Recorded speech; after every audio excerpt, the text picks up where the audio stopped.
पढ़े थे मीडिया का ही तो पढ़े थे। ठीक, अब ये सोशल मीडिया है, ठीक है ना, सोशल मीडिया का प्रभाव आइए जान लेते हैं। जैसे दिया हुआ है क्या कि इसमें नैतिक होने का अर्थ है किसी व्यक्ति के बारे में नैतिक निर्णय देना, ठीक है ना, क्लियर, उसका मूल्यांकन करना कि वह उचित है या नहीं। ठीक, अब अच्छाई, पवित्रता, सत्यवादिता, विनम्रता आदि नैतिक मूल्यों के अंतर्गत आते हैं, ठीक है ना। जब इनको स्मरण रखते हुए या इनको आधार बनाकर अभिवृत्ति निर्माण होता है तो वे नैतिक अभिवृत्तियों में बदल जाते हैं, ठीक है ना, क्लियर, नैतिक अभिवृत्तियों में बदल जाते हैं। अब जानिए, उदाहरण के लिए दिया हुआ है हॉकी के प्रति लोगों की अभिवृत्ति का नैतिकता के साथ कुछ लेना देना नहीं है, ठीक है ना, लेकिन शिक्षक के प्रति लोगों की अभिवृत्ति नैतिक विश्वास में निहित है। भाई शिक्षक जो है एक नैतिकता का परिचायक है, मानते हैं कि नहीं? यानी शिक्षक जो होगा जैसा हाव भाव होगा बच्चे भी उसी हाव भाव को सीखेंगे, ठीक है ना। अगर वो सत्य बोलता है, अच्छी चीजें बताता है तो बच्चे उससे क्या करेंगे? अनुकरण करेंगे, उसका अनुकरण करेंगे, ठीक है ना, क्लियर। तो शिक्षक का क्या होता है?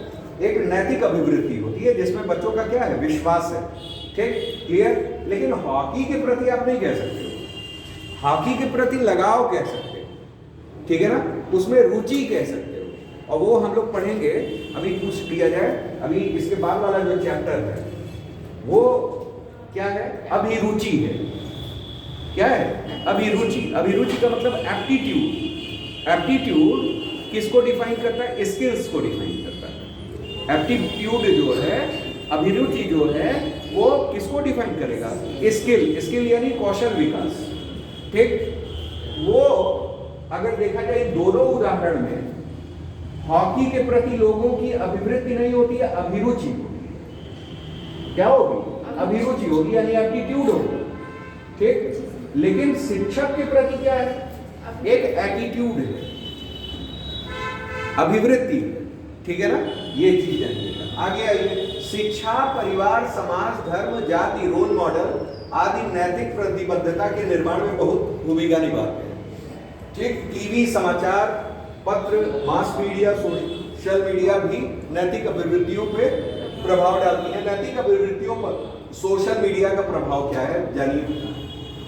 जैसे क्या है, आज सोशल मीडिया की पहुंच आप तक क्या है? आसान हो गई है, ठीक है ना, और इसका उपयोग दो धारी तलवार बना दिया गया है। जैसे लोगों और समाज पर सकारात्मक और नकारात्मक दोनों प्रभाव डाले जा रहे हैं, ठीक। इस माध्यम से अच्छे और बुरे दोनों प्रकार की सूचनाएं बहुत आसानी से फैलाई जा सकती हैं और सूचनाओं की प्रकृति के अनुसार पर ही समाज पर उनका प्रभाव डाला जा सकता है, ठीक है ना, क्लियर। भाई आप समाज को सकारात्मक बना रहे हो तो इसका मतलब क्या? सकारात्मक मैसेजेस डालोगे, ठीक है ना, मीडिया, सोशल मीडिया के थ्रू। लेकिन आप अगर नकारात्मक इंपैक्ट डालोगे, एक समय बाद ऐसा आएगा, पहले बार नहीं फर्क पड़ेगा, दूसरी बार नहीं पड़ेगा, लेकिन तीसरी बार ऐसा आएगा कि निश्चित रूप से कोई ना कोई इंपैक्ट क्या होगा? पड़ेगा ही पड़ेगा, ठीक है ना, क्लियर। जैसे किसी के लिए लगातार बुराई सुनने में आए, एक बार आ गई नहीं फर्क पड़ा, दूसरी बार आई नहीं पड़ा, लेकिन लगातार आने लगे तो क्या होगा? आप भी कहीं ना कहीं विश्वास में आ जाओगे, ठीक है ना। वही चीज है इसमें। क्या है? सोशल मीडिया, गलत सूचना, नकारात्मकता आती है, ठीक, और अभिवृत्ति कैसी होगी? अनुचित होगी। और यही आपका सोशल मीडिया सही सूचना है सकारात्मक, तो आपका क्या होगा? उचित, ठीक है ना, व्यवहार होगा, अभिवृद्धि होगी। अगर सूचना मूल्य तथा नैतिकता की तरह अच्छी चीजों के बारे में है तो यह सकारात्मक प्रभाव डालेगी और लोगों एवं समाज में मजबूत नैतिक अभिवृद्धि का क्या करेगी? निर्माण करेगी, ठीक है ना। उदाहरण के लिए हैदराबाद पशु चिकित्सक बलात्कार मामले में लोगों को जुटाने और महिलाओं के मुद्दे के प्रति संवेदना व्यक्त करने में सोशल मीडिया की बड़ी भूमिका रही, ठीक है ना, क्लियर। अगर जानकारी धार्मिक, उग्रवाद, अश्लीलता, पॉर्न वीडियो आदि की तरह गलत है तो उसे व्यक्ति की नैतिक अभिवृत्ति पर कैसा प्रभाव पड़ेगा? नकारात्मक। ISIS द्वारा सोशल मीडिया का प्रयोग संगठन में युवा की भर्ती धार्मिक उग्रवाद, आतंकवाद और अन्य धर्मों के प्रति नफरत फैलाने के लिए किया जा रहा था। ISIS जान रहे हैं आप लोग, ठीक है ना, इस्लामिक स्टेट, ठीक।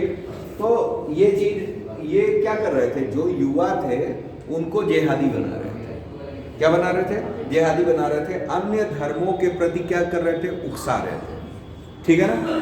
वो हर गुण सिखा रहे थे जो उनको नहीं सीखना चाहिए और जो उनको मतलब बुराई के पथ पर ले जाए, ठीक है ना। ये सारे गलत कार्य कर रहे थे। इसके अलावा वर्तमान समय में सोशल मीडिया के माध्यम से युवाओं को अश्लीलता परोसी जा रही है, ठीक है ना। क्लियर? आज देखिए, आज क्या है कि कोई भी कंटेंट, ठीक है ना, अच्छा हो बुरा हो, सारा आपके गूगल पे अवेलेबल है, ठीक है ना। वो आपकी अभिवृत्ति पर डिपेंड करता है कि आप क्या ग्रहण करना चाहते हैं, ठीक है ना। क्लियर? तो जैसा माहौल रहता है उसी हिसाब से आदमी ग्रहण करता है, ठीक। क्लियर? आगे आइए। व्यवहार एवं प्रवृत्ति पर विपरीत प्रभाव डाल रही है और गलत चीजों की ओर क्या कर रही है? आकर्षित कर रही है, ठीक है ना। क्लियर? सोशल मीडिया के माध्यम से नैतिक अभिवृत्ति पर सकारात्मक एवं नकारात्मक दोनों प्रभाव पड़ रहे हैं, लेकिन नैतिक मूल्यों के बारे में जागरूकता के प्रसार तथा नैतिक अभिवृत्ति के निर्माण पर सोशल मीडिया का सकारात्मक तरीके से उपयोग किया जा सकता है।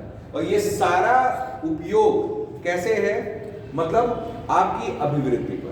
अगर आपने सकारात्मक अभिवृत्ति है तो आप कैसा प्रयोग करोगे? उचित प्रयोग करोगे, ठीक है ना। और अगर आप में नकारात्मक अभिवृत्ति है तो जाहिर सी बात है कैसा? आप अनुचित प्रयोग करोगे, ठीक है ना। तो सारी चीजें किस पर निर्भर करती हैं? आपके अभिवृत्ति पर। अब आया अभिवृत्ति और विश्वास। भाई जैसा अभिवृत्ति होगा उसी तरह के विश्वास, बिलीफ भी होंगे, ठीक है ना। उसी तरह से आपके मत भी बनेंगे। कल हम लोग मत के बारे में भी पढ़े थे कि अभिवृत्ति और मत में क्या अंतर। तो अभिवृत्ति क्या थी? तीनों फैक्टर्स उसमें लगते हैं, लेकिन मत में केवल ज्ञानात्मक फैक्टर लगता है, बाकी व्यवहार और भाव नहीं रहते हैं। कल मैंने ये बताया था आप लोग को। आज बिलीफ की बात है। आज किसकी बात है? बिलीफ की बात है, विश्वास की बात है। विश्वास की बात जान लेते हैं क्या है। जैसे दिया हुआ है वर्शेल के अनुसार, इसे याद जरूर रखिएगा, कभी भी लिखिए तो, ठीक। क्योंकि वैज्ञानिकों के नाम, मतलब जो शोध करता है उनके नाम, या आप उदाहरण या जो टर्मिनोलॉजीज का प्रयोग हुआ है उनको बहुत ध्यान से रखना है, ठीक है ना। क्लियर? दिया हुआ है वर्शेल के अनुसार वस्तुओं और विचारों के बीच संबंधों की अभिव्यक्ति का को विश्वास कहते हैं। यहाँ क्या कहा है? विचारों और वस्तुओं के बीच संबंधों की अभिव्यक्ति। अभिव्यक्ति का मतलब क्या? एक्सप्रेशन, ठीक है ना।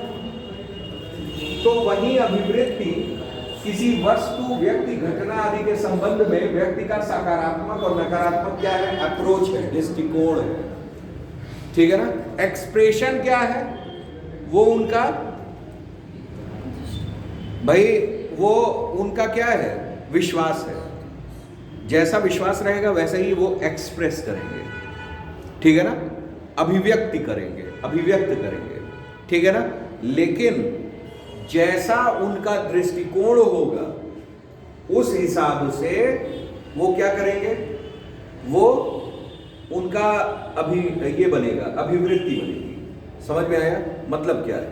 अब जानिए, जैसे हम मत के बाद तीनों को लेके एक साथ चल रहे हैं। मत क्या था? मत आपका बन रहा था कॉग्निटिव बिहेवियर से। आपका अभिवृत्ति बन रहा है, अभिवृत्ति जो हम लोग चैप्टर पढ़ रहे हैं वो बन रहा है तीनों से, ABC से। लेकिन जो विश्वास बन रहा है वो आपके व्यवहार से बन रहा है। व्यवहार का मतलब एक्सप्रेस। समझ में आया भाई? जो आप एक्सप्रेस कर रहे हो वो यानी क्या कर रहे हो? वो आप बिहेव कर रहे हो, ये भाव आपका जो है, ठीक है ना। जानिए यहां दिया हुआ है दोनों में समानता। अभिवृत्ति के तरह विश्वास भी क्या होती है? अस्थायी होती है। समान विश्वास में भी व्यवहारात्मक घटक पाया जाता है, ठीक है ना। इसमें कौन सा घटक है? बिहेवियर, बिहेवियर वाला, बी वाला। मत में क्या था? सी वाला, कॉग्निटिव। याद आया? दोनों में डिफरेंस जानिएगा, ये अंतर है, ये मूल अंतर है, बाकी आपको डिफाइन करना है जितना आप डिफाइन करोगे। ठीक। अभिवृत्ति के समान विश्वास में भी संज्ञानात्मक घटक है। भाई जो संज्ञानात्मक घटक है उसी के आधार पे आपका बिहेवियर बना है, ठीक है ना?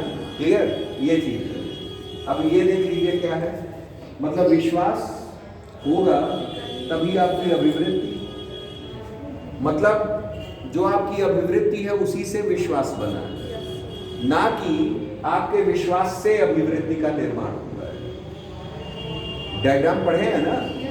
ये वेन डायग्राम है। वेन डायग्राम का मतलब समझते हैं ना? ये क्या है? सभी विश्वास अभिवृत्ति है, लेकिन सभी अभिवृत्ति विश्वास नहीं है। ठीक है ना? वेन डायग्राम आप लोग स्लॉगिज्म में पढ़ते होंगे, स्लॉग में, ठीक है ना? तो उसमें यही है, मतलब ऑल अभिवृत्तियां विश्वास है नहीं है, ठीक, लेकिन सभी विश्वास अभिवृत्ति है। ठीक, मतलब क्या? अभिवृत्ति होगी तभी विश्वास होगा, ठीक, लेकिन विश्वास है कोई आवश्यक नहीं है कि अभिवृत्ति होगी आपकी, ठीक, क्योंकि एक पक्ष कमजोर है, किसका? भाव का। आपका संज्ञानात्मक और बिहेवियर वाला तो है, ठीक है ना? लेकिन कह लीजिए ए वाला एक नहीं है, ठीक है ना? अफेक्टिव रिस्क कहा जाता है।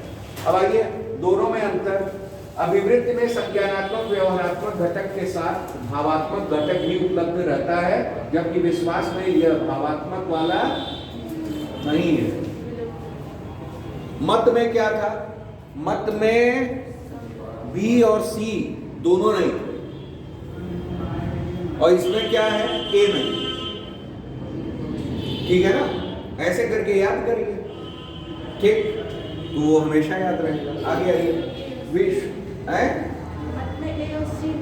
मत में भाव और क्या नहीं थे? व्यवहार। बी और सी, ए और बी, सी थे, ठीक है ना? और इसमें क्या? इसमें हमारा केवल ए नहीं है, ठीक है ना? हाँ, विश्वास मुख्यतः अभिवृत्ति का एक अंश मात्र है, और प्रत्येक अभिवृत्ति में विश्वास शामिल होता है। वही डायग्राम से आप डिफाइन कर सकते हो इस लाइन को कि प्रत्येक अभिवृत्ति में विश्वास शामिल होता है, परंतु प्रत्येक विश्वास में अभिवृत्ति नहीं होती है, ठीक है ना? क्लियर? अभिवृत्ति दिशात्मक होती है, ठीक है ना? मतलब एक दिशा में चलेगी, ठीक।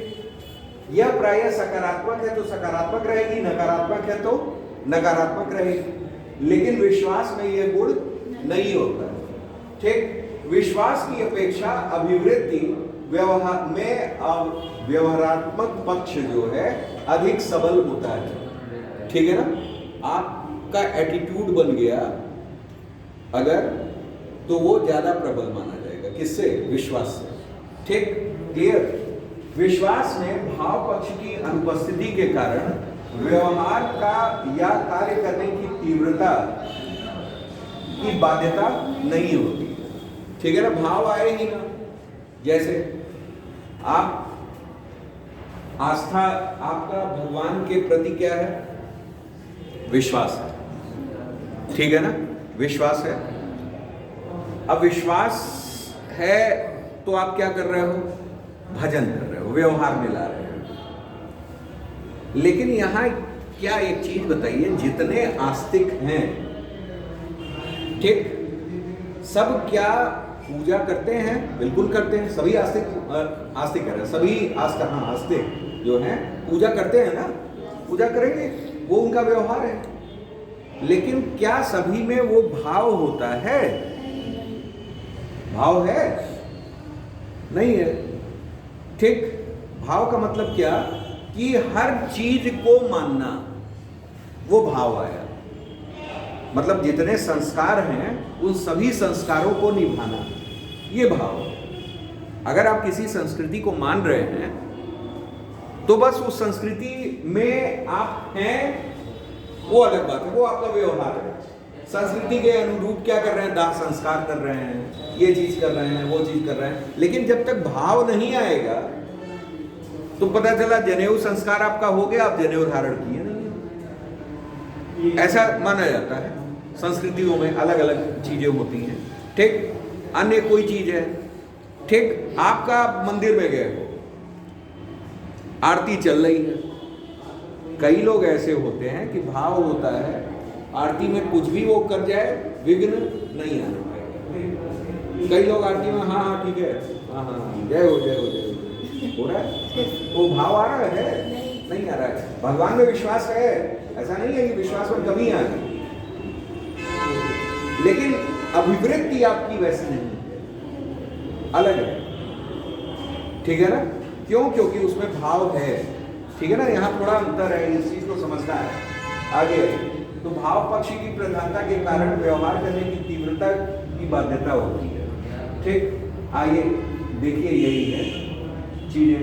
अभिवृत्ति की अपेक्षा विश्वास का कार्य क्षेत्र अधिक सीमित होता है, ठीक है ना। जो विश्वास का कार्य क्षेत्र जो होगा वो क्या होगा? सीमित होगा, ठीक। अब आपका व्यवहार क्या है, आप किस तरह व्यवहार करते हैं, आपकी अभिवृत्ति बनी, आपका मूल्य, आपका विश्वास, ठीक, संस्कृति, विश्वास, शिक्षा, अनुभव और मार्गदर्शन। अब ये दर्शा दीजिएगा, ठीक।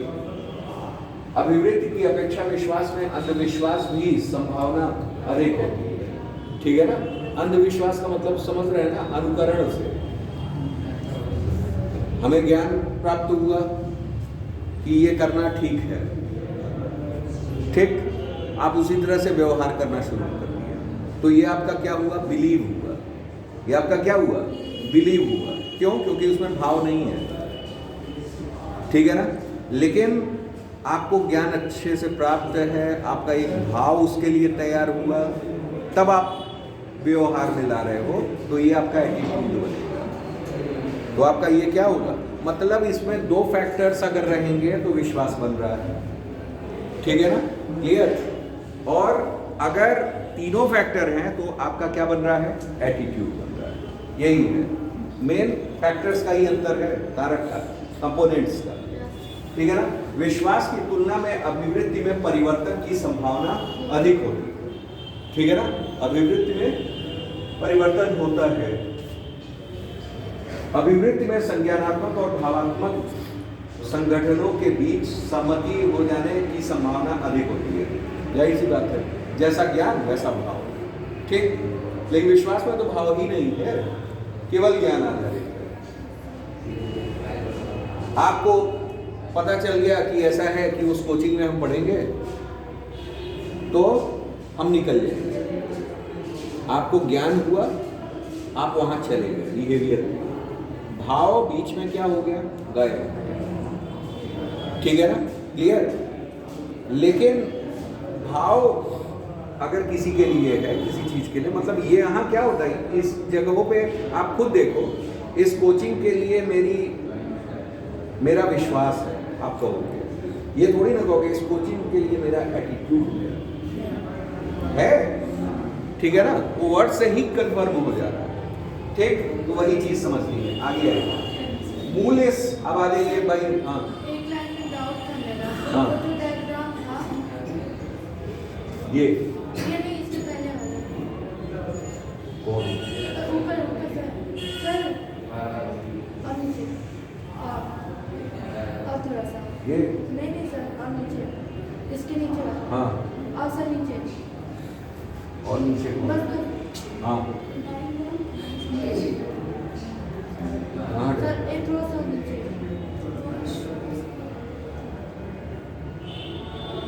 सर दूसरा पॉइंट, हाँ, सर उसमें लिखा प्रत्येक अभिवृत्ति में विश्वास शामिल होता है, परंतु प्रत्येक विश्वास में अभिवृत्ति नहीं होता। लेकिन सर डायग्राम के अनुसार ये तो उल्टा हो गया। सही तो लिखा है सर लेकिन डायग्राम में तो प्रत्येक अभिवृत्ति में विश्वास नहीं है ना। है, प्रत्येक अभिवृत्ति में विश्वास है, प्रत्येक विश्वास में अभिवृत्ति नहीं है। सर डायग्राम के अनुसार उल्टा हो गया। हाँ उल्टा है। सर डायग्राम नीचे देखिए सर, ये अभिवृत्ति बड़ा है, हाँ तो प्रत्येक अभिवृत्ति में विश्वास नहीं है ना सर। विश्वास तो है। विश्वास अभिवृत्ति है, के अंदर अभिवृत्ति वाली लाइन ये है, सर उसके अंदर विश्वास है, उसी के अंदर विश्वास है।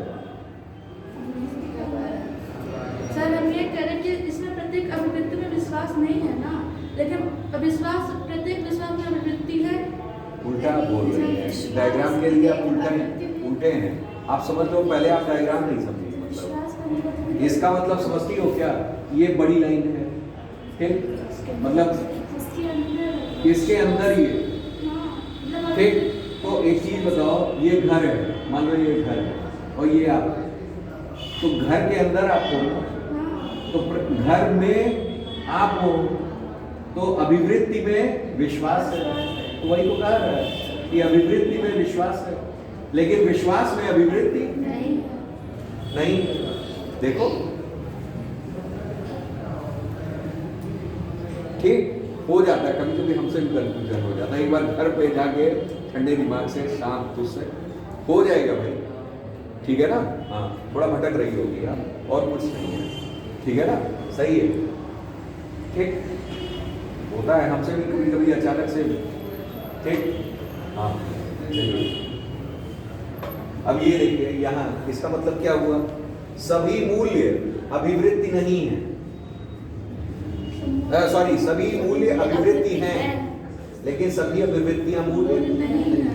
वही चीज है कि मतलब अभिवृत्ति में मूल्य होते हैं, लेकिन मूल्य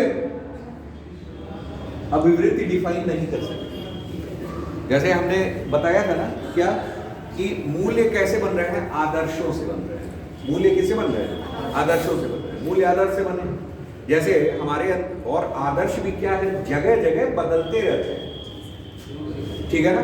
उसी हिसाब से आपका आदर्श आएगा। जैसे हमने कहा, कहीं मांसाहार जो है उनके आदर्शों में, पशु बलि हम क्या करेंगे? आदर्श अपना बनाएंगे, है। आत्महत्या क्या है? संथारा प्रथा। संथारा प्रथा आदर्श है, जैन धर्म, ठीक, क्लियर? तो वो क्या हो गया? वो उनका एक मूल्य है।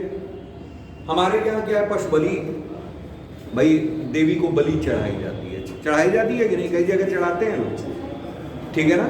देवी को बलि चढ़ा रहे हैं, तो देवी को जो बलि चढ़ा रहे हैं, समाज में उसका गलत इम्पैक्ट है। लेकिन हमारे धर्म संस्कृति में कुछ जगहों पे क्या है? सही। आप चले जाओ थोड़ा गोरखपुर के आगे जाओगे, चौरी चौरा के पास तरकुलहा है एक जगह, वहाँ देवी को क्या चढ़ाया जाता? बलि चढ़ाई। भले किसी की भी चढ़ा रहे हो, मानव बलि नहीं है, लेकिन चढ़ तो रहा है? तो ओवरऑल ये क्या है? ये गलत है, मानते हो? ठीक। लेकिन क्या कहते हैं, कई संस्कृतियों में इसको सही माना जाएगा, कई गलत। तो उनके मूल्य हैं, उनके आदर्श हैं, वो कुछ जगहों पे सही है, कुछ जगहों पे क्या है? गलत, ठीक। तो उस मूल, जो आपके मूल्य हैं, वो अभिवृत्ति नहीं तय कर रहे हैं। लेकिन आपकी अभिवृत्ति अगर ऐसी बनी हुई है कि पशु बलि सदैव से क्या है? गलत, तो आपके मूल्य कुछ भी हो, आपकी अभिवृत्ति बदलेगी नहीं। वो मूल्यों के हिसाब से नहीं बदलती है, मूल्य अभिवृत्तियों के हिसाब से बदल जाएंगे, ठीक है ना? क्लियर? ये चीज है। तो यहाँ वही समझाया है। अब मूल्य के बारे में भी पढ़ लेते हैं कि मूल्य, वही क्वेश्चन है, मूल्य में किसको डालना है? चैपलिन को डालना है, ठीक है ना? और इसमें किसको डाले थे? वर्शेल, ठीक है ना? ये ध्यान रखिएगा, कुछ पॉइंट्स को ही मेंशन करना है, जिससे एग्जामिनर समझाते सब हैं एग्जामिनर को इम्तिहान, लेकिन एग्जामिनर खास चीज़ों को पकड़ता है, जिससे कि आपको क्या दे? नंबर दे। फैक्टर्स आपको गिनवाने हैं, कंपोनेंट्स आपको गिनवाने हैं, कौन कौन से कंपोनेंट हैं, और आपने सही रिप्रेजेंटेशन वेन डायग्राम का किया है कि नहीं, ठीक है ना? ये भी, ये सब मायने रखता है। ये आंसर राइटिंग इसी वजह से है। आप बार बार उसको पढ़ोगे, पहली बार पढ़ोगे एथिक्स आपको समझ में ही नहीं आएगी, अरे यार क्या फालतू चीज़ है, ये तो गाथा लिखा है, जो अध्यात्म वाली किताब है वही है। दूसरी बार समझोगे नहीं यार, टॉपिक के हिसाब से हम पढ़ रहे हैं, ये चीज़ ऐसे है, ये चीज़ ऐसे है, ये चीज़ ऐसे है, ये चीज़ ऐसे है। तीसरी बार आप पढ़ोगे तो आपको पता ही चलेगा यार टर्म्स भी अंदर हैं सबके, कुछ कुछ डिफरेंस है, ठीक है ना? क्लियर? कुछ कुछ डिफरेंस है यहाँ। और फिर जैसे जैसे आप पढ़ोगे सब में अंतर आपको मिलने लगेगा, पता चलने लगेगा आपको क्या करना है कि सबके कंपोनेंट्स लिखने हैं, जहाँ तक संभव हो सके वेन डायग्राम या समथिंग कुछ भी डायग्रामेटिक बना सके। तीसरी चीज़ क्या कि आप सब में एग्जाम्पल्स या टर्म्स जरूर प्रयोग करें, ठीक है ना। उससे क्या होगा, आपको पता, एग्जामिनर को पता लगेगा कि हाँ इसको उस टॉपिक के बारे में क्या है, पता है, जानकारी है, ठीक है ना। क्योंकि बिना एग्जाम्पल्स के कुछ भी नहीं होता है, ठीक है ना, क्लियर। इवन आप IAS OAS के इंटरव्यूज भी देखो, उसमें अगर इथिक्स, भाई अब सबके लिए IAS आप बन रहे हो, इथिक्स पढ़ के बन रहे हो, PCS आप बन रहे हो, इथिक्स पढ़ के बन रहे हो, तो जनरली जो क्वेश्चंस आपके बनते हैं वो इथिक्स से ही बन रहे हैं। आप इंटरव्यूज में देख लो, उठा करके पूछ दे रहे हैं। जैसे पूछा कि आपके लिए कौन से मूल्य अच्छे माने जाते हैं, निरपेक्ष की सापेक्ष, तो आप क्या बोलोगे, निरपेक्ष, ठीक है ना। निरपेक्ष मूल्य हमारे लिए अच्छे हैं। तो ओवरऑल जैसा आप निरपेक्ष को समझोगे, सापेक्ष को समझोगे, दोनों को समझे रहोगे, तभी आप बता सकते हो कि यस ये मेरे लिए अच्छा है, ये मेरे लिए बुरा है, ठीक है ना। तो वो समझना पड़ेगा। चलिए आ जाइए, मूल्य से क्या आशय है। हम लोग पढ़ चुके हैं, मूल्य भी पढ़ चुके हैं, विवृत्ति भी पढ़ चुके हैं, लेकिन फिर भी जान लीजिए इन चीज़ों को कि अब भिन्न अवधारणाएं दोनों में परस्पर जान लीजिए। पहले क्या है, अभिवृत्ति हमेशा मूल्य में भावनात्मक पक्ष अधिक प्रधान होता है, ठीक। अभिवृत्ति की अपेक्षा मूल्य में कैसा पक्ष अधिक मजबूत होता है, भावनात्मक पक्ष, ठीक। सत्य की भावना, झूठ की भावना, दया की भावना, ठीक है ना, क्लियर। अभिवृत्ति की तुलना में मूल्य अधिक स्थिर होते हैं, ठीक है ना, क्लियर। मूल्य क्या है, मूल्य भी जन्मजात नहीं है और अभिव्यक्ति भी जन्मजात नहीं है, परस्पर ये वातावरण से ही आ रहे हैं। आप जिस माहौल में आए उसी माहौल में आपके मूल्य भी तैयार हो जाते हैं, अभिव्यक्ति भी तैयार हो जाती है, ठीक है ना, क्लियर। लेकिन मूल्य में भावनात्मक पक्ष क्या है, ज्यादा है, ठीक है ना, क्लियर। कंपैरेटिवली किसके, एटीट्यूड के। इसमें मूल्य क्या है, ज्यादा स्थिर होते हैं, कांस्टेंट होते हैं, बदलने वाले नहीं होते हैं। लेकिन एटीट्यूड आपका बदल सकता है। आपका एटीट्यूड क्या होगा, बदल जाएगा समय के साथ, वातावरण आपको मिले बदल जाएगा, मूल्य नहीं बदल जाएगा, ठीक है ना, क्लियर। आगे आइए, नेक्स्ट। अभिवृत्ति के निर्माण पर मूल्य का निश्चित प्रभाव पड़ता है, ठीक है ना, एक निश्चित प्रभाव पड़ेगा, परंतु मूल्य के विकास में अभिवृत्ति का कोई निश्चित प्रभाव नहीं पड़ता है, ठीक है ना। ये है अभिवृत्ति के केवल दो प्रकार हैं, सकारात्मक, नकारात्मक। लेकिन मूल्य बहुत तरीके के हैं, सामाजिक मूल्य है, धार्मिक मूल्य है, शैक्षिक मूल्य है, पारिवारिक मूल्य है, संगठनात्मक मूल्य हैं, कई तरह के मूल्य हैं, मानते हैं, ठीक है ना। तो धार्मिक, आर्थिक, नैतिक, सामाजिक, धार्मिक, राजनीतिक सब है। फिर आइए, पहचान अथवा आत्मीकरण। मूल्य में पहचान अथवा आत्मीकरण जैसे घटकों की प्रधानता होती है, लेकिन अभिवृत्ति में नहीं होती है। मतलब इसमें क्या पहचान होता है, आत्मीकरण मतलब आप सत्य बोल रहे हो तो आपकी एक विशिष्ट पहचान, ठीक है ना, एक आत्मीकरण है। लेकिन एटीट्यूड उस तरीके का नहीं है, ठीक। समय आने पे एटीट्यूड बदल भी जाएगा, ठीक है ना, क्लियर। आगे आइए, अब यहां दिया हुआ है अभिवृत्ति मूल्य। मूल्य है, अभिवृत्ति उससे बन रही है और फिर व्यवहार उसी तरीके का हो रहा है। इसमें क्या है, व्यवसायी और सहजता, इसमें खुशी और धन, ठीक है ना, क्लियर। ये सब मूल्य है। व्यवसायी आप हैं यानी बिजनेसमैन हैं, ये आपका एटीट्यूड है। सहज आप हैं, ये आपका क्या है, एटीट्यूड है। उदार हैं आप, उदार एटीट्यूड वाले हैं, सहज हैं। खुशी, धन, ये सब मूल्य है, ठीक है ना। सफलता, परिवार, ये सब मूल्य है, ठीक। साथियों का दबाव, आदर, ये सब क्या है, एटीट्यूड, ठीक। मूल्य का संबंध बहुधा एक ही प्रकार की बहुत सी उत्तेजनाओं से होता है, जबकि अभिवृत्ति का संबंध किसी विशेष उत्तेजना से होता है, ठीक है ना। अभिवृत्ति का अभिवृत्ति निर्माण पर मूल्य का निश्चित प्रभाव पड़ता है। इसे हम धार्मिक, सामाजिक, राजनीतिक आदि मूल्यों के प्रभाव से निर्मित अभिवृत्ति के संदर्भ में समझ सकते हैं। ठीक है ना भाई। पारिवारिक मूल्य, तो पारिवारिक अभिवृत्ति आपकी उस तरह की बनती है।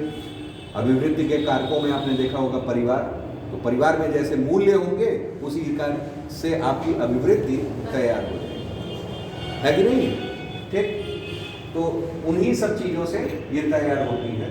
किसी समाज का धार्मिक मूल्य पशु सेवा से जुड़ा है, तो इस बात का प्रबल संभावना है कि समाज के लोगों में पशु हिंसा के प्रति नकारात्मक अभिवृत्ति आ जाएगी। ठीक है ना, क्लियर? तो ये सब चीजें हैं, मूल्य तैयार करते हैं अभिवृत्तियों को। ठीक है ना, क्लियर? आगे आइए,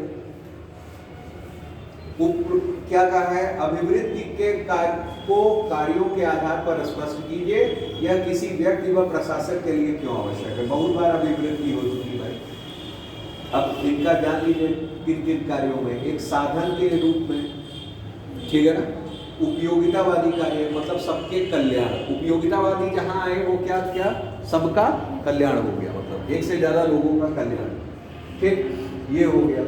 फिर उसके अलावा क्या, मूल्य अभिव्यक्ति कार्य। ठीक है ना, मूल्य क्या है? आदर्श, आदर्श की अभिव्यक्ति का कार्य, ये भी क्या हो गया, इसका कार्य हो गया। तीसरा क्या, जैसे जैसे जान लीजिए कोई रूढ़िवादी मान्यता के व्यक्ति के अंतर्गत मूल्यात्मक प्रस्तुतिकरण की नई विवेकशील विचारधाराओं के प्रति विश्वास का न होना या ब्राइट कलर पसंद न होना।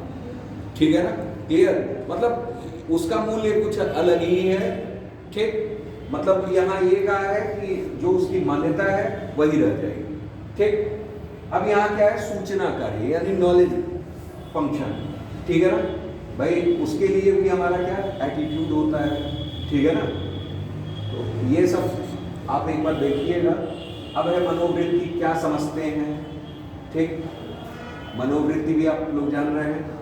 अभिवृत्ति, एक सिविल सेवक के लिए प्रत्यक्ष मनोवृत्ति क्यों आवश्यक है? ठीक है ना, प्रत्यक्ष और परोक्ष। ठीक, अब इसे देख लीजिए क्या है।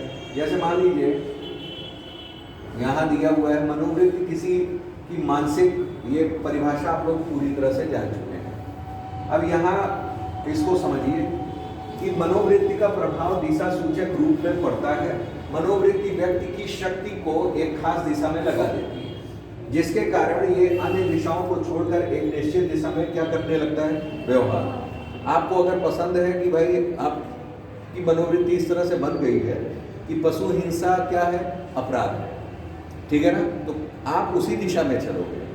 कोई भी चीज हो जाए, कहीं भी आप देखोगे तो आप उस पर लग जाओगे। आपका एक्शंस, आपका बिहेवियर, आपका भाव सब उसी में होगा। ठीक है ना, एक दिशीय होगा, यूनिडायरेक्शनल होगा। ये सकारात्मक भी हो सकता है और नकारात्मक भी। ठीक, अब यहाँ उससे कहा है कि किस तरीके से आप प्रत्यक्ष, ठीक है ना, प्रत्यक्ष की बात क्या है। अब यहाँ ये प्रत्यक्ष मनोवृत्ति की खास बात क्या है। ठीक, हमको तो मेनली प्रत्यक्ष समझना है ना, मनोवृत्ति तो हम लोग जान रहे हैं क्या है। प्रत्यक्ष मनोवृत्ति की खास बात यह है कि व्यक्ति की मनोवृत्ति सोच समझकर बनाई जाती है। ठीक है ना, क्या कैसे, सोच समझ कर। व्यक्ति अपने आसपास की घटनाओं से अवगत रहता है और उन्हीं से प्रभावित होकर, ठीक, उन्हीं से प्रभावित होकर एक खास दिशा में विशिष्ट तरीके से सोचता है या व्यवहार करता है। इसके इसी व्यवहार को उसकी मनोवृत्ति परिलक्षित होती है। इस बात का भी संज्ञान उसे रहता है।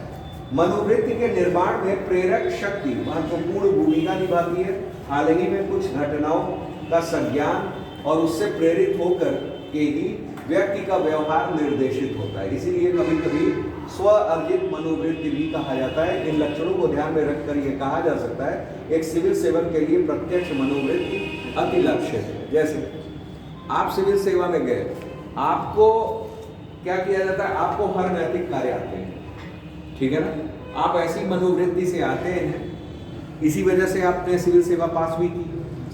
आपने एक एम बनाया था कि हम समाज की क्या करेंगे, सेवा करेंगे।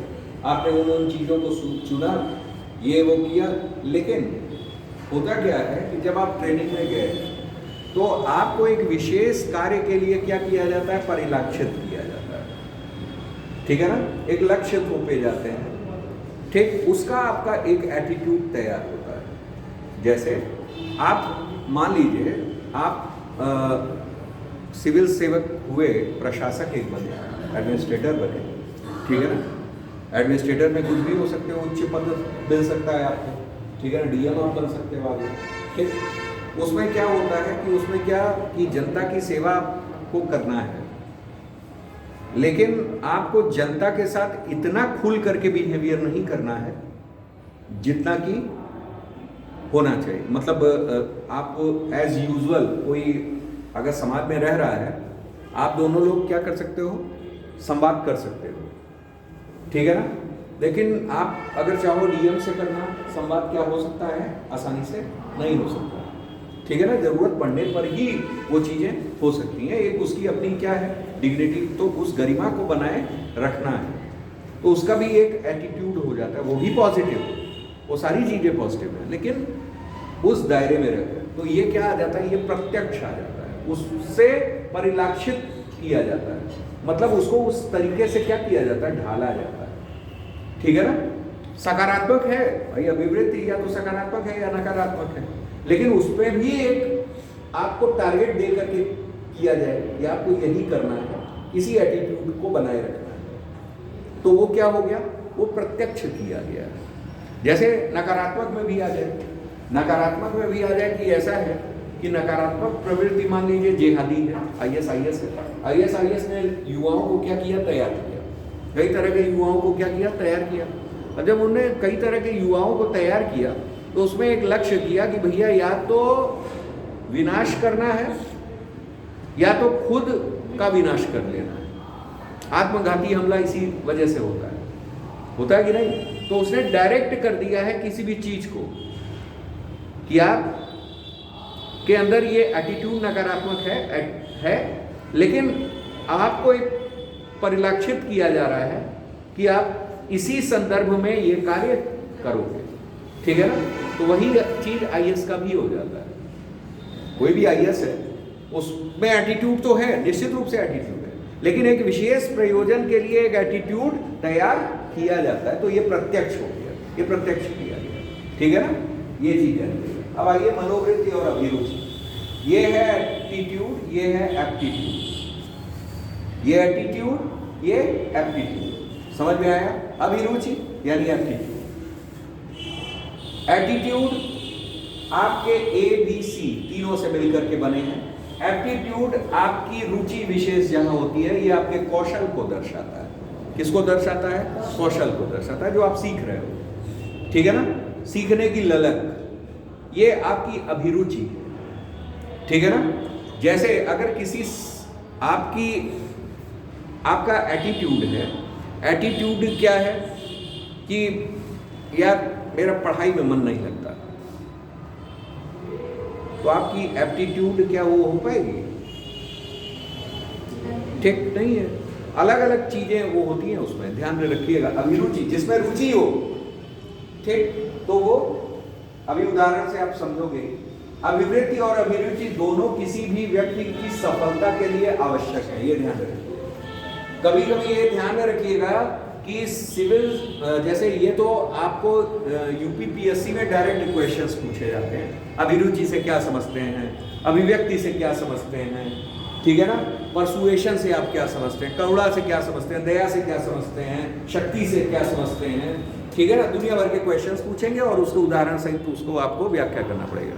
लेकिन सिविल सर्विसेज यानी यूपीएससी में क्या होता है, यूपीएससी में कभी कभी क्या करते हैं, और कभी कभी नहीं, अक्सर, समझ रहे हैं, विश्लेषणात्मक प्रश्न ज्यादा पूछते हैं। आपको लगेगा कि फिलॉसफी के प्रश्न हैं, दर्शन शास्त्र के प्रश्न हैं, ठीक है ना। और उनको वो बच्चे जो दर्शन शास्त्र से एमए किए हैं या समथिंग कुछ किए हैं, वो ज्यादा बखूबी एथिक्स को समझा ले जाते हैं। क्यों? क्योंकि वो टर्म्स उसमें भी आते हैं, ठीक है ना। और एनालिसिस करना आना चाहिए।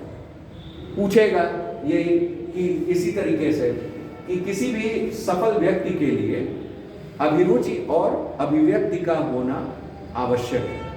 क्यों? जस्टिफाई। ठीक है ना? है कि नहीं है? ऐसे प्रश्न आ गए, अब आपको जस्टिफाई करना है, उसमें भी यही लिखेंगे आप, है कि नहीं है? ठीक, थोड़ा मॉडिफाई करके लिखेंगे। देखिए, यह अभिवृत्ति और अभिरुचि दोनों किसी भी व्यक्ति की सफलता के लिए क्या है? आवश्यक है। फिर भी एक सिविल सेवक जिस पर लोक संसाधनों के प्रबंधन और अनुकूलतम उपयोग की जिम्मेदारी है, ठीक, के लिए इनका महत्व और भी क्या हो जाता है? बढ़ जाता है। दोनों आवश्यक है सफलता के लिए। ठीक है ना? आपका एटीट्यूड भी होना चाहिए, यस, और एप्टीट्यूड भी होना चाहिए। एप्टीट्यूड के बिना तो कुछ है ही नहीं। और इनके अलावा इमोशनल इंटेलिजेंस भी होना चाहिए। ये सारे जितने चैप्टर्स हैं वो सब आपके में होने चाहिए। ठीक है ना? आप में आईक्यू नहीं होना चाहिए, आप में ईक्यू होना चाहिए। ठीक है ना? आप इंटेलिजेंट हो गए तो आप भ्रष्टाचार की ओर ज़्यादा बढ़ सकते हो, ऐसे भी चांसेस हैं। लेकिन अगर आप ईक्यू आपका तेज है, इमोशनल कोशेंट ज़्यादा तेज है, तो आप भ्रष्टाचार की ओर नहीं बढ़ोगे। जहाँ देखोगे कि जहाँ ज़रूरत है, आवश्यकता है, उस जगह आप क्या लगाओगे? वो उसकी पूर्ति करोगे। ठीक है ना? ये चीज़ जैसे आइए यहाँ दिया हुआ है, दोनों में अंतर। ठीक, ये दिया हुआ है अभिवृत्ति एक विशेष स्थिति, चाहे वो व्यक्ति हो, चाहे वो घटना हो, चाहे वो विषय हो, आदि के प्रति एक मनोवैज्ञानिक प्रतिक्रिया को संदर्भित करती है। मनोवैज्ञानिक प्रतिक्रिया है जो हमारा नॉलेज बेस्ड है, ज्ञान आधारित है, भाव, ठीक, अफेक्ट पर, और तीसरा हमारा क्या? बिहेवियर, यानी व्यवहार पर बना हुआ है। ठीक, लेकिन अभिरुचि क्या है? यह एक निश्चित स्तर पर एक निश्चित प्रकार का काम करने की योग्यता है। स्किल, हमने क्या कहा? स्किल पर। भाई आपकी रुचि है पेंटिंग, तो आपका स्किल भी कहाँ बनेगा? पेंटिंग में बनेगा। आपका स्किल भी उसी साइड में डेवलप होगा। That is aptitude. ये आपका क्या हुआ? एप्टीट्यूड। आपको गाना सुनना अच्छा लगता है, गाना सुनना दोनों अलग अलग चीज है, तो उसी हिसाब से आपका एप्टीट्यूड होगा। ठीक, आगे आइए। यह चरित्र या गुणों, ठीक है ना? यह चरित्र या गुणों से जुड़ा हुआ है। ठीक, यह प्रतिभा से जुड़ा है। ठीक है ना? कहा है यह चरित्र या गुणों से जुड़ा है, लेकिन यहाँ क्या है? यहाँ प्रतिभा। प्रतिभा कब आती है भाई? जब आपके अंदर स्किल होता है। ठीक है ना? क्या स्किल कैसे होगा? जब काम करने की योग्यता होगी, तभी आप में क्या आएगी? प्रतिभा आएगी। प्रतिभा निर्माण कब? जब काम करने में कुशल आप होगे। ठीक है ना? ना कि आपका चरित्र होगा, गुण होगा तो आप में प्रतिभा आ जाएगी? नहीं आ सकती है। आप अच्छे चरित्र के व्यक्ति हो लेकिन प्रतिभाशाली होगे? कैसे कह सकते हैं भाई हम प्रतिभाशाली इनको? ठीक, जब इनके में कार्य करने की कुशलता है तब हम इनको क्या कहेंगे? प्रतिभाशाली। ठीक है ना? क्लियर? केवल चरित्र जो है प्रतिभा का निर्माण थोड़ी ना कर रहा है। ठीक है ना? आगे आइए। अभिवृत्ति का संबंध मानसिक अवस्था से, लेकिन अभिरुचि का संबंध मानसिक के साथ साथ भौतिक अवस्था से भी है, क्योंकि हमको काम करना है। काम करना है तो दिमाग ही नहीं, हाथ पांव भी चलने चाहिए। ठीक है ना? क्लियर? वो भौतिक अवस्था मतलब आपकी अंतःप्रेरणा आ रही है काम करने के लिए, या रुचि हो, रुचि ही नहीं होगी। ये रुचि जो आ रही है वो भौतिक अवस्था से आ रही है। रुचि ही नहीं होगी तो आप काम करोगे? नहीं होगा। ठीक, आगे आइए। ये अपेक्षाकृत अस्थायी होती हैं, फिर भी अभिवृत्ति परिवर्तन की प्रक्रियाओं द्वारा अवांछित अभिवृत्ति को बदला जा सकता है, वातावरण द्वारा। ठीक, बदला, परिस्थितियां ऐसी आ गई कि अभिवृत्ति हमने क्या कर दिया? बदल दिया। लेकिन इसमें आइए, इसमें प्रशिक्षण एवं क्षमता निर्माण के द्वारा परिवर्तन एवं विकास किया जाता है। भाई प्रशिक्षण दिया जाता है, ट्रेनिंग दी जाती है। ठीक है ना? क्षमता निर्माण कराया जाता है। ठीक, क्लियर, और उसके द्वारा परिवर्तन और विकास किया जाता है। ये आपका क्या कहलाया, ये आपका एप्टीट्यूड हुआ, ठीक है ना, एप्टीट्यूड। एक सिविल सेवक के लिए दोनों ही किसी परिस्थिति से निपटने के लिए आवश्यक है। एक सकारात्मक अभिवृत्ति सिविल सेवक में अपनी सेवाओं को बेहतर उपयोग के साथ साथ लोगों का कल्याण करने की अभिरुचि विकसित करता है, ये ध्यान रखिएगा। अगला ये उदाहरण,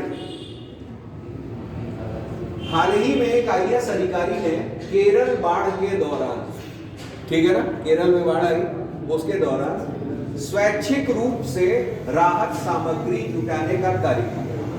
ये स्वैच्छिक रूप का मतलब क्या, अपने से राहत सामग्री उसने जुटाना शुरू किया। ये नहीं कि इंतजार कर रहे हैं सरकार भेजेगी, उसने क्या किया, स्वैच्छिक रूप से, ठीक है ना, वो राहत सामग्रियां क्या करने लगा, जुटाने लगा।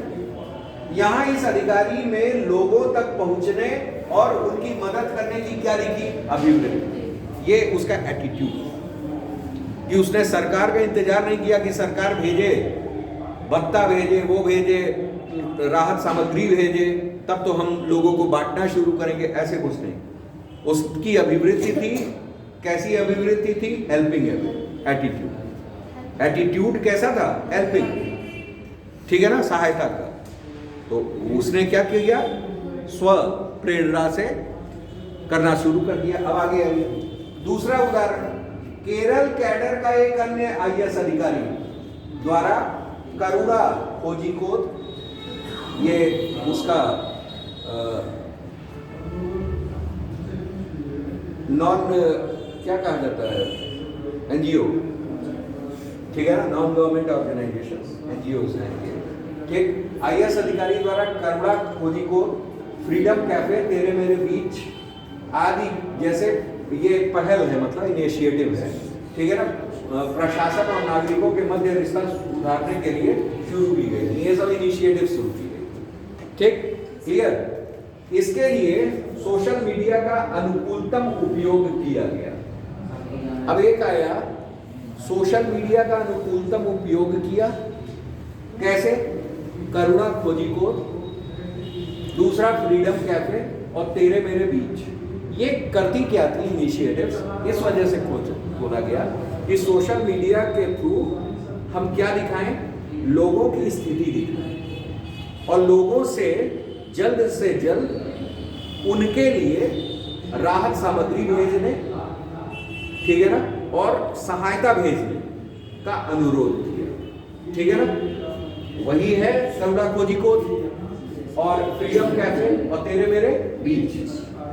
ये इनका क्या था, एक ने क्या किया, हेल्प अपने से करना शुरू कर दिया, पैसा खुद का लगाया और राहत सामग्री दे दी, तो वो उसका एटीट्यूड है। लेकिन इन्होंने अपने स्किल का प्रयोग किया और डिजिटल माध्यम से इनिशिएटिव्स चलाए कुछ, ये इनका क्या है, इनका स्किल है, ये इनका एप्टीट्यूड है, ठीक है ना, एप्टीट्यूड है, जो इन्होंने सीखा है कि ऐसा है कि ऐसे ऐसे समय पे हम क्या क्या इनिशिएटिव्स ले सकते हैं, ठीक है ना। आपको भी, आप ट्रेनिंग के माध्यम से इसको सीखोगे, आप अगर जाओगे तो उसमें सिखाया जाएगा कि इन कंडीशन, मान लीजिए आपदा प्रबंधन है, ठीक है ना, डिजास्टर मैनेजमेंट है, तो how to combat the disaster, ठीक है ना, how to combat the disaster effects, ठीक है ना, उनके इफेक्ट्स को कैसे हम लोग कॉम्बैट करेंगे, ठीक है ना। तो इस चीज को सिखाया जाएगा, बताया जाएगा कि आप डिजिटल माध्यम से लोगों तक पहुंच बना सकते हैं, क्योंकि आजकल लोगों तक पहुंच का सबसे अच्छा माध्यम क्या है, सोशल मीडिया, ठीक है ना। आप सोशल मीडिया का प्रयोग किए और सोशल मीडिया के थ्रू आप क्या हो गए, आपकी लोगों की तक पहुंच हो गई, आपने एक इनिशिएटिव लिया। आजकल डिफरेंट जो भी डिजिटल प्लेटफॉर्म्स चलाए जा रहे हैं, अन्य कई विभागों द्वारा चलाए जा रहे हैं कि नहीं, कई सारे इनिशिएटिव लिए जा रहे हैं, ठीक। तो वो क्यों है, वो कारण इस वजह से है ताकि लोगों तक पहुंच सुनिश्चित की जा सके। आजकल कई सारे कार्य डिजिटल कर दिए गए, कारण लोगों तक उचित पहुंच, सारी जानकारी मिलना, क्यों, सबसे अच्छा माध्यम डिजिटल माध्यम हो गया, ठीक है ना, इसी वजह से। वही चीज यहाँ कहा कि यहाँ यह अधिकारी अभिरुचि का परिचायक है। एक जगह अभिवृत्ति, ठीक, और एक क्या, अभिरुचि, ठीक है ना। अब आगे आइए, उक्त दोनों उदाहरणों से यह स्पष्ट है कि एक सफल सिविल सेवक के लिए समाज में सेवा प्रदान करने हेतु अभिवृत्ति और अभिरुचि क्या है, दोनों हमको चाहिए, ठीक है ना भाई। समय मिले नहीं आ पा रहा है कुछ भी, हमने अपने से लगा दिया, बाद में सरकार देखेगी तो वो तो कुछ करेगी ही करेगी। लेकिन अभी आपका क्या कर्तव्य बन रहा है, जल्दी जल्दी की लोगों को राहत सामग्री वितरित किया जाए। राहत सामग्री क्यों भाई, उसमें छोटे भी होते हैं, वृद्ध भी होते हैं, महिलाएं भी होती हैं, जिनको अत्यावश्यक होता है कई चीज़ों, ठीक है ना। तो सबकी सुरक्षा, सबके प्रबंधन को देखते हुए मद्देनजर कुछ फैसले लेने पड़ते हैं, ठीक है ना। चाहे वो आप अपने स्किल के जरिए ले रहे हैं, चाहे वो आप अपने आदत की, बिहेवियर की वजह से ले रहे हैं, एक एटीट्यूड की वजह से। अब आइए, अभिरुचि यानी कौशल। अभिरुचि का मतलब क्या है, स्किल से। स्किल में क्या है, लक्ष्य निर्धारण, आपको एक लक्ष्य दे दिया गया, टारगेट, कि आपको क्या करना है, कॉम्बैट द डिजास्टर, ठीक। फिर उसके बाद क्या है, समय प्रबंधन, टाइम मैनेजमेंट एक आपका होना चाहिए। आपने एक निश्चित समय में, कम समय में आपने क्या कर दिया, सब कुछ पहले जैसा बनाने की कोशिश की। तर्क आपने रख दिया, कोई भी कार्य आप करोगे तर्कपूर्ण करोगे, तार्किक रूप से करोगे, लॉजिकली करोगे, कोई भी ऐसे नहीं कि बस अनर्गल किए जा रहे हैं, ठीक है ना। लॉजिक हर चीज के पीछे होगा। संवाद, आपका प्रॉपर कम्युनिकेशन होगा लोगों से, ठीक है ना। और फिर हमारा क्या, वैयक्तिक संबंध यानी पर्सनल रिलेशनशिप, ठीक है ना। पर्सनल रिलेशंस को आप क्या करोगे, वहां अंतर वैयक्तिक है, इंटरपर्सनल स्किल्स, ठीक है ना। इंटरपर्सनल संबंध जो आपके होते हैं, रिलेशंस जो होते हैं, वो आपके कौशल में आते हैं, ठीक है ना। अब आइए किसमें, अभिवृत्ति में। अभिवृत्ति कोई भी चीज करने के लिए आत्म प्रेरणा होती है, आपका भाव देखा जाता है, आपके भाव के आधार पर आपका व्यवहार होगा। अन्य चीजों में भाव के आधार पर वो नहीं होगा। अभी आपका भाव ही न रहे कि आप गरीबों की मदद करो, तो क्या आप करोगे? किसी के कहने पे कर दोगे? नहीं करोगे। जब तक आपके अंदर भाव नहीं आएगा, उस तरह का एटीट्यूड नहीं आएगा, नहीं यार वो भूखा होगा, ठीक, मुझे भी भूख लगती है, उसको भी नीड है, तो ये भाव जब तक नहीं आएगा तब तक आप वो बिहेवियर नहीं करोगे।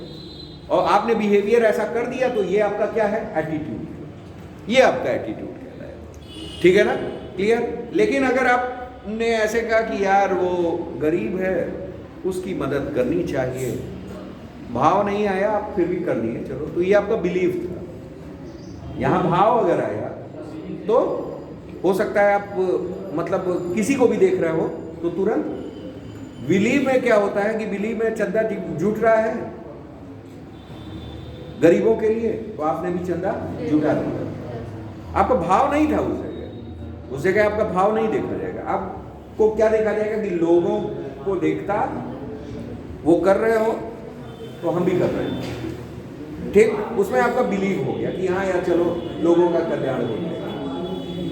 लेकिन लोगों का कल्याण हो ही ये एटीट्यूड है, ठीक है ना, ये चीज है। अब आत्म प्रेरणा, उसमें आत्मविश्वास भी आता है, उसमें सत्यनिष्ठा भी आती है, ईमानदारी भी आती है, आशावाद यानी ऑप्टिमिज्म भी आता है, सहयोग भी आता है, प्रतिबद्धता भी आती है, ठीक है ना, क्लियर।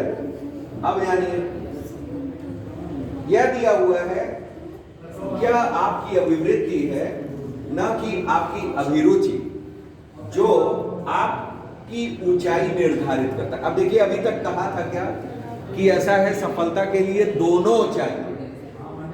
अब इसने क्या कर दिया, एक को, ठीक है ना, कम कर दिया, कह दिया कि आपकी अभिवृत्ति की वजह से आप ऊंचाई पे जा रहे हो, ना कि आपकी अभिरुचि की वजह से, ठीक। अगर ये है तो ये जाहिर सी बात है, ये किसके लिए कहा गया, ये सिविल सेवक कम, महापुरुषों के लिए ज्यादा कहा गया। हाँ, हाँ, जो संवाद जो है उसके नीचे अंतर्वाद जी कैसे जैसे इंटरपर्सनल स्किल्स की बात कर रहा है। इंटरपर्सनल स्किल्स अंतर वैयक्तिक, मतलब एक से दूसरे के साथ मतलब अदरवाइज हाँ, अंतर वैयक्तिक, यानी मन से मन का एक से दूसरे का कम्युनिकेशन, इंटरपर्सनल स्किल्स, इसी को तो कह रहे हैं। ठीक, ये कम्युनिकेशन है। आगे आइए। अब इसमें ये कह रहा है, यह आपकी अभिवृत्ति है, ना कि आपकी अभिरुचि, जो आपकी ऊंचाई निर्धारित करती है। ठीक, अभी तक दोनों सफलता के लिए परिचायक थे। अब क्या कर दिया है? अभिवृत्ति को ऊपर कर दिया है और अभिरुचि को क्या कर दिया है? नीचे कर दिया है। भाई जितने महान लोग बने बिकॉज ऑफ इट्स एटीट्यूड। ठीक है ना भाई, इनको ले लीजिए, भगत सिंह को ले लीजिए। ठीक, भगत सिंह है, भगत सिंह में ये एटीट्यूड थोड़ी ना था।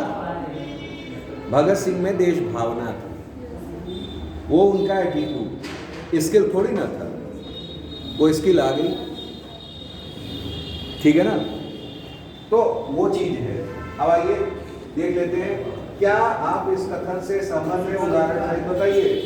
देखिए, अभिरुचि सीखने और समझने की अंतर्निहित क्षमता है। जैसे हमें जब तक सीखने का मन नहीं होगा, आप हमको सिखा देंगे? हमें क्या है, आप यही देखते हैं। ठीक, अभी इतिहास की क्लास हो, भूगोल की क्लास हो तो भीड़ लग जाएगी, एथिक्स की क्लास हो तो थोड़ा कम होगा। काहे होगा? ये रुचि है भाई। ठीक है ना?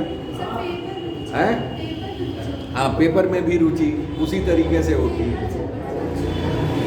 नहीं, हम वो बता रहे हैं, हम एज यूजुअल बता रहे हैं। वंस आई, ठीक है ना, I was also a student. ठीक है ना, तो उस समय क्या मतलब, हम भी नहीं बड़ा इंटरेस्ट लेते थे, लेकिन वो तो दबाव आया पेपर का तो पढ़ना शुरू कर दिया, है कि नहीं है?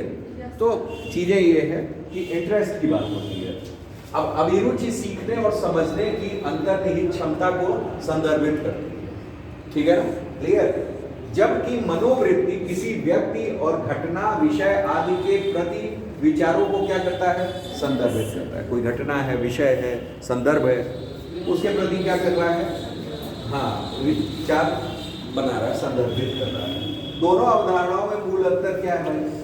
अभिरुचि यानी सीखने की क्षमता, लर्निंग। ठीक है ना, लर्निंग यानी सीखना। ठीक, वहीं अभिवृत्ति सीखने की इच्छा है। ठीक है ना, सीखने की इच्छा, एक क्षमता है और एक इच्छा है। क्षमता और इच्छा में अंतर है भाई। ठीक है ना, इच्छा होगी तो क्षमता आ जाएगी। ठीक है ना, क्लियर? क्षमता है, इच्छा ही नहीं है तो कहां से होगा? ठीक, वही अभिवृत्ति को सीखने की इच्छा अर्थात अभिरुचि कौशल सीखने की क्षमता को दिखाती है, जबकि ये सीखने की इच्छा के बारे में बताती है। ठीक है ना, इच्छा और क्षमता याद रखिए।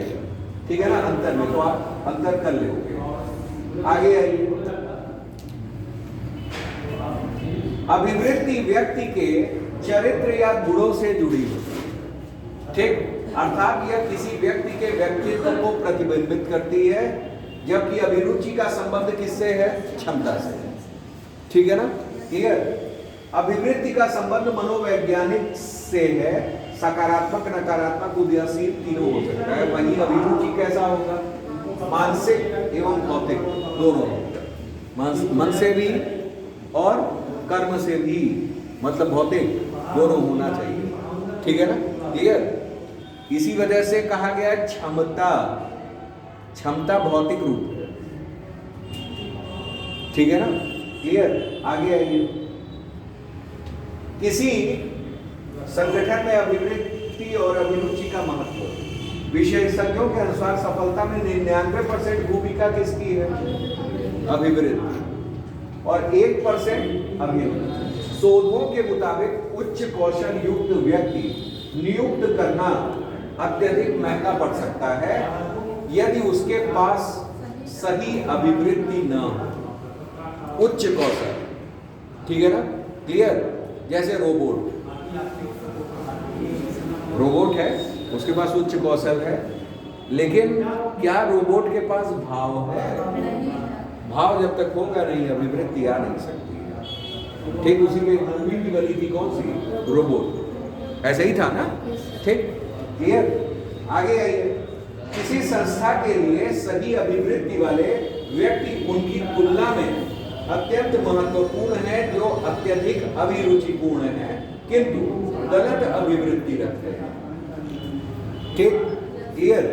अभिवृत्ति ही वह इंजन है जो व्यक्ति को किसी खास क्षमता के विकास और कौशल का उपयोग करने के लिए क्या करता है, प्रेरित करता है। ये ध्यान रखना है।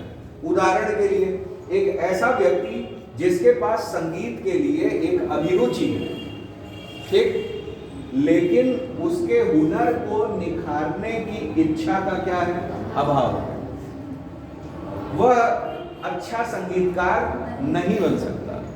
ठीक है ना, मतलब वो उसका भाव ही नहीं आ पा रहा है, ठीक, अन्य भी चीज नहीं, इच्छा ही नहीं हो रही है, ठीक, तो वो अच्छा संगीतकार बन सकता है नहीं। जैसे दिया है, उसके पास संगीत के लिए एक अभिरुचि है। अभिरुचि का मतलब क्या, क्षमता, वो अच्छा गा सकता है। लेकिन हर अच्छा गाने वाला क्या गायक ही बन जाता है? गायक नहीं बन सकता है जब तक उसकी रुचि क्या रुचि इंटरेस्ट नहीं होगा, इच्छा नहीं होगी। ठीक है ना, इच्छा जब तक नहीं होगी वो गायक नहीं बन सकता है। कितनी भी उसके अंदर क्षमता हो, बड़ा अच्छा क्लासिकल गा लेता है, हर चीज कर लेता है, लेकिन क्षमता नहीं है विकसित कर रही है जब तक उसकी स्वयं की इच्छा नहीं होगी। और स्वयं की इच्छा कहाँ से आ रही है? अंतर प्रेरणा से आ रही है, अंतर विश्वास से आ रही है। और ये सब किसमें गुण है? ये सब एटीट्यूड में आता है। ठीक है ना, तो ये ध्यान में रखिए कि 99% जो है वो आपका कौन है? अभी व्यक्ति है। ठीक है ना, क्लियर। और उसके बाद अभिरुचि 1%। जब मानसिकता सकारात्मक होती है तो हर स्तर पर उत्पादकता, रचनात्मकता और जुड़ाव हो जाता है। ठीक है ना, यही है, दिया हुआ है। ठीक, इसे देख लीजिएगा। और ये सिविल सेवक के लिए दिया हुआ है। ठीक, क्लियर। जैसे आइए एक उदाहरण, बहुत अच्छा उदाहरण है। एक सिविल सेवक में अपना कार्य करने के लिए न केवल अभिरुचि का होना आवश्यक है, बल्कि साथ ही अपने कर्तव्यों के निर्वहन के लिए अभिवृत्ति भी होना जरूरी है। जैसे उदाहरण के लिए, भारतीय पितृसत्तात्मक समाज में महिला साक्षरता को बढ़ाने के लिए यह आवश्यक है कि एक सिविल सेवक की अभिवृत्ति महिला सशक्तिकरण वाली हो, साथ ही लोगों के व्यवहार में बदलाव के लिए उसके पास प्रत्यायन का महत्वपूर्ण कौशल भी होना चाहिए। ठीक है ना, क्षमता उसके अंदर है, लेकिन अभिवृत्ति अगर नहीं आ रही है कि हम महिलाओं के लिए कुछ करें, ठीक है ना, अंदर से भावना, वो ऐसे पितृसत्तात्मक समाज से आ रहा है जिसमें मतलब पुरुषों का ही कल्याण में महिलाओं का कल्याण निहित है, ऐसी भावना, तो फिर तो नहीं हो सकता है। ठीक, तो वही सब है, आप देखिएगा इसे। बाकी जो भी क्वेश्चंस हैं आप लोग जो है इसे जाइएगा, देखिएगा। कल से हम लोग एप्टीट्यूड पढ़ेंगे और एप्टीट्यूड के बाद जो है आपका इमोशनल इंटेलिजेंस। ठीक है ना, क्योंकि एटीट्यूड पे भी ज़्यादा लेक्चर्स हो गए। ठीक है ना, अब थोड़ा सा अपने से पढ़िए इन चीज़ों को। ठीक है ना, हर चीज़ नहीं करवाई जा सकती, कुछ आपके लिए भी होना चाहिए। ठीक, इसे बंद कीजिए।